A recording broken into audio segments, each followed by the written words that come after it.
அன்பிற்கினிய மாதா தொலைக்காட்சி சுவஞர்களே, தமிழ் மணக்கும் அன்பு நெஞ்சங்களே, வணக்கம். திரிகடுகத்தில் இணைந்திருக்கும் ஒவ்வொருவருக்கும் நன்றியின் வாழ்த்துகள். இன்று திரிகடுகம் 65 நாம் நுழைகின்றோம். இந்த 65ஆம் திரிகடுகம் சொல்கின்ற அந்த செய்தி மிக்க வருத்தம் தருவன 3. எந்த 3? அச்சம், ஆசை, கோபம். இந்த 3 மிகுந்த வருத்தங்களை தருவன. இன்றைய அந்த செய்திகளை நாம் பார்ப்போம். அச்சம் அலைகடலின் தோன்றலும், ஆர்வுற்ற விட்டகலகில்லாத வேட்கையும், கட்டிய மெய்நிலை காணா வெகுளியும், இம்மூன்றும் தம் நெய்யில் தாம் பொரியுமாறு. திரிகடுகம் 65. தம் நெய்யில் தாம் பொரியுமாறு. பொருள் என்ன?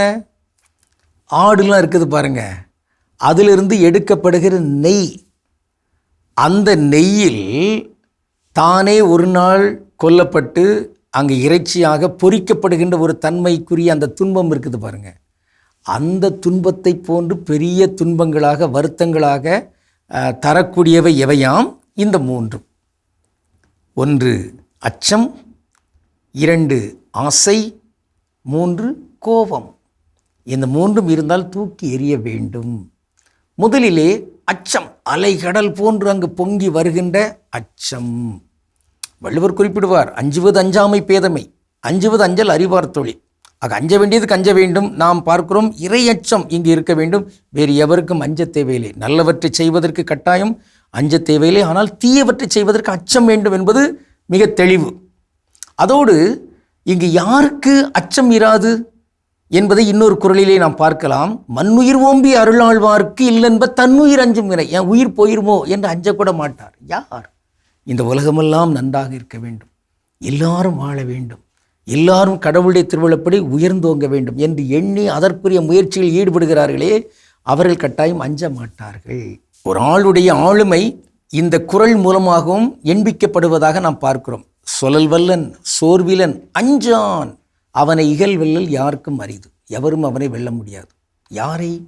சொல்லில் வல்லவராக, உண்மையுள்ளவராக, அதோடு சோர்வு இல்லாதவராக, என்றுமே உழைக்கிறவராக, அதில் நேர்மை கொள்கிறவராக, அதோடு அஞ்சாதவராக. அதுதான் பாரதியாருடைய அந்த பாட்டை நம்முடைய குழந்தைகளுக்கு தொட்டிலில் தாளாட்டுகின்ற பொழுதே நாம் கற்றுக் கொடுக்க வேண்டும். அச்சமில்லை அச்சமில்லை அச்சம் என்பது இல்லையே, உச்சி மீது வானிடிந்து வீழுகின்ற போதிலும் அச்சமில்லை அச்சமில்லை அச்சம் என்பதில்லையே. கற்றுக் கொடுப்போம், அவர்கள் கற்கட்டும். அதான் ஒரு பாடல் ஒன்று வந்தது.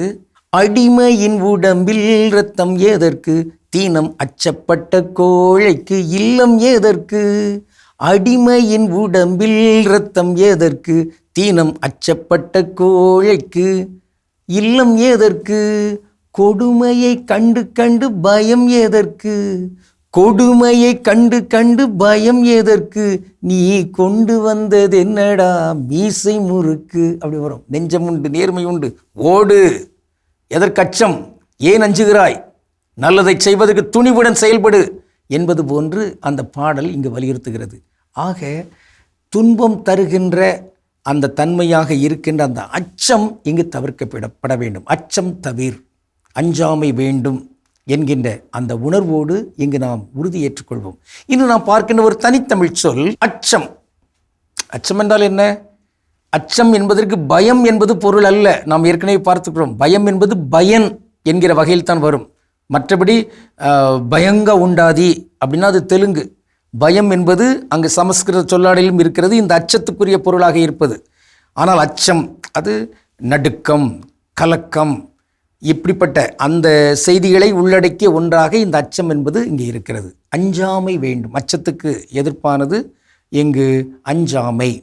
ஆக அச்சம் என்பது நம்முடைய உடைமையாக இருக்கக்கூடாது.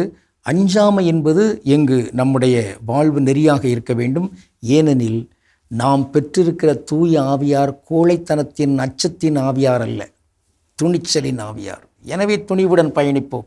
கடவுளுக்கு திருமணமானால் மீண்டும் நாளை திரிகடுகத்தில் இணைந்து மகிழ்வோம். நன்றி, வணக்கம்.